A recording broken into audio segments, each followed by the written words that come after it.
Hey, are you a business owner, entrepreneur, or professional? If so, we want you to apply to be a featured guest on our show. My name is Adam Torres, and I host the Mission Matters series of podcasts. I've recorded over 3,000 episodes, and we are just getting started. How do you know if you'd be a good guest to be on the show? Well, only one way to find out, and that's to apply, but I'm going to let you in on a little secret. We want guests that have a story to tell, guests with a brand, a product, or a service that can benefit my audience of listeners. If this sounds like you, go to missionmatters.com and click on Be Our Guest to apply. I'd love to talk to you and get to know more about your story. Again, head on over to missionmatters.com and click on Be Our Guest to apply. All right, now let's get into the show. Hey, I'd like to welcome you to another episode of the Mission Matters podcast, your source for all things business. My name is Adam Torres. You can follow me on Instagram at AskAdamTorres. Keep up with my book releases, book tour schedule, signings, all that other good stuff. Always love to connect with you there. And as always, if you'd like to apply to become a co-author of one of our upcoming books, just head on over to the website, missionmatters.com, and click on Become an Author to apply. All right, so today I have Ryan Keys on the line. He's president and co-founder over at Triple Crown Resources. Ryan, welcome to the show. Well, thank you very much. Glad to be here. All right, so we have a great topic today, so energy, carbon, and the future role of hydrocarbons. So excited to get into this topic, and maybe just to get us kicked off, Ryan, tell us a little bit more about what you're doing over at Triple Crown Resources, please. Yeah, it's private E&P. Our assets are in the Permian Basin, so we produce and sell hydrocarbons and develop more through the drill bit. So that's our business model, and we're very ESG focused on that front. We think. It's happening right now where the companies that score well on the ESG front can attract capital. In fact, those are the only oil and gas companies that can attract capital right now. We want to position ourselves as a leader, at least in the private space, to still be the recipient of the private capital left available. Eventually, companies will start trading, kind of on M&A synergies. Instead of instead of cash flow synergies, we might have these ESG synergies. What is your carbon footprint, per barrel of oil produced, things of that nature. So that's our focus going forward. Wow, what an interesting, turn. Because this, I guess you'd say this direction has been, I don't know, what would you say, the last 20 years or so, we've been headed in this direction. And so to hear somebody like yourself who's in the middle of it, saying that it's having a big effect, I guess to me, that's a change. Because my background's in finance. I was in that industry, I don't know, for almost 14 years, and the idea of ESG and all this, it was kind of always on the horizon. But would you argue that we're kind of about there now, or just? Yeah, absolutely. And in fact, the European super majors, we can't call them oil and gas companies anymore, because they don't call themselves oil and gas companies. Shell, BP, Total, Repsol, most of the European super majors are calling themselves energy companies, and they have a lot of capital earmarked for renewable projects. So, it's sort of an existential question for the energy, for oil and gas companies. What role do we play? Those European super majors have certainly, defined themselves as something different. And that's a trend that's not going to stop. We're kind of finding our way in this this environment where there are headwinds to and demand destruction, not because we're consuming less energy, but because more of that energy is going to come from renewables and transportation fuel. More and more of that will go to electricity with electric vehicles and natural gas, with the increasing urbanization and all over the world, more and more people taking public transportation. So there are a lot of, a wide range of forecasts out there about, how much, let's just concentrate on oil right now, how much oil is going to be in demand in 10 or 20 or 30 years. Consensus is at a, there's just not going to be a lot of growth. Some of the more pessimistic forecasts for oil demand, if you're a producer, show some serious demand destruction in 10 or 20 or 30 years. The answer is probably in between. But there will still be enough demand. Say it's flat demand from here, to 2050.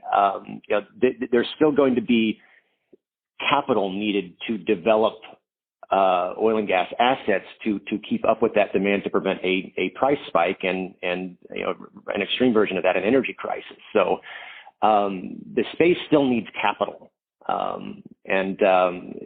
There are companies positioning themselves to be the recipients of that capital, and we're one of them. Mm. And so, how do we turn these risks really around into opportunities? So, risks in demand, risks in the change. I mean, because there's a lot of infrastructure already built. So, how does this spell opportunity? Well, especially on the carbon front, that's another headwind that at least oil and gas companies are perceiving. There very likely will be a price on carbon in the United States. It's probably going to look like it is in Europe. Perhaps it's a tax, but there will be a price on carbon. And a lot of oil and gas companies are viewing those as costs of doing business that are going to eat into our margin. But it's a commodity. Too much capital was devoted to this industry that created too much and crashed the price of oil. So we're getting to a point where we have to incorporate that carbon price into our planning. Since it is a commodity, that price will eventually, depending on how it's structured, be passed down to the consumer. So those who are the cleanest, producing oil, their upstream operations and midstream and refining operations are the cleanest, that will be increased margin if the price of the barrel is set at the dirtiest barrel that is necessary to meet supply. Those who are the cleanest will realize additional margin on their barrel of oil and barrel of oil equivalent. We're talking gas and NGL. So this is a huge opportunity for oil and gas companies to be as clean as possible, and this will create other related just industries by themselves. So Triple Crown has taken one example of this. We've taken a big initiative on getting our methane emissions to basically zero. And a lot of oil and gas companies and folks in the industry again view this as a cost. We have to go fix our methane emissions. And number one, this is just something that most people agree we shouldn't be doing, is leaking methane. So we wanted to be very aggressive at this, very good at it. And what we found was a lot of new technology out there that makes this a lot easier to detect and certainly easy to fix. The economics just from the captured methane. I mean, you don't want to, if you're making widgets, you don't want to leak your widgets. You can sell them. Yeah. So why are we have a strong financial incentive to capture this and sell it? And methane being a lot more potent a greenhouse gas than carbon dioxide, doesn't stay in the atmosphere as long, but a lot more potent. So, but just on the value, let's just ignore the carbon price impact on that methane. It's just what is the value of that methane? We found by fixing our methane, the total cost to fix those methane leaks, that paid out in about 15 days, and we're not atypical. We're a Permian Basin based company. There's this is the most prolific basin in North America, and we think our experience can be extrapolated across most of the rest of the basin and perhaps most of the rest of the world. In finding, detecting, and fixing these methane leaks, it is in our best interest as fiduciaries to our shareholders, to ourselves and society, to fix these methane leaks. And Triple Crown's going to come out with a white paper. We've partnered up with Kairos to fly around with on Cessnas, detecting methane leaks. We're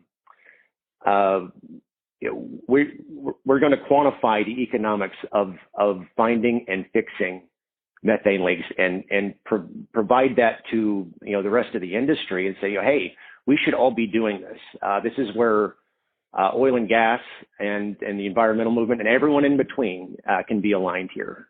Let's go out and tackle this, and it'll make everyone better off, including financially. Man, that sounds great, and it's hopeful, and I like to see the collaboration. Really, I mean, for the betterment of the entire industry, and obviously the offsets of that. So, what do you see really? I mean, as the role of the oil and gas company moving forward? Because it seems like it's changing. Like the dynamics are changing. It certainly is, and those European majors are kind of the tip of the spear here, and we're just we're coming out of an era where there is continuous demand growth. Up through the 2010 or so, continuous world demand growth, and that attracted a lot of capital, and that capital will not be as available. So it depresses asset prices and valuations for companies, but it makes individual projects, increasingly more profitable. So what we've got to do is use that limited capital for its best use, and just create cash on cash value, which we have not done as an industry for the past decade. So that's number one, and with that, the risk, or rather opportunity, of a price on carbon.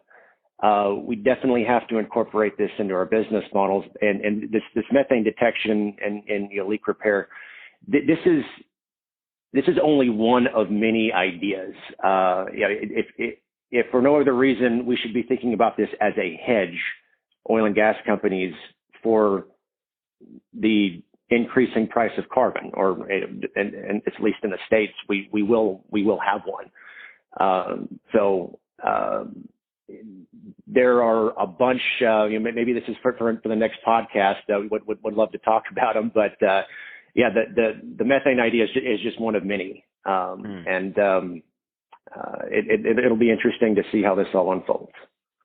Yeah, no, I completely agree with you on that one, Ryan, and we're interested to hear that. But that being said, we're about out of time on this episode, but if somebody's listening to this, Ryan, and they'd like to learn more about Triple Crown Resources, or to connect and just, follow the progress and everything we're talking about today, what's the best way for people to connect with your brand?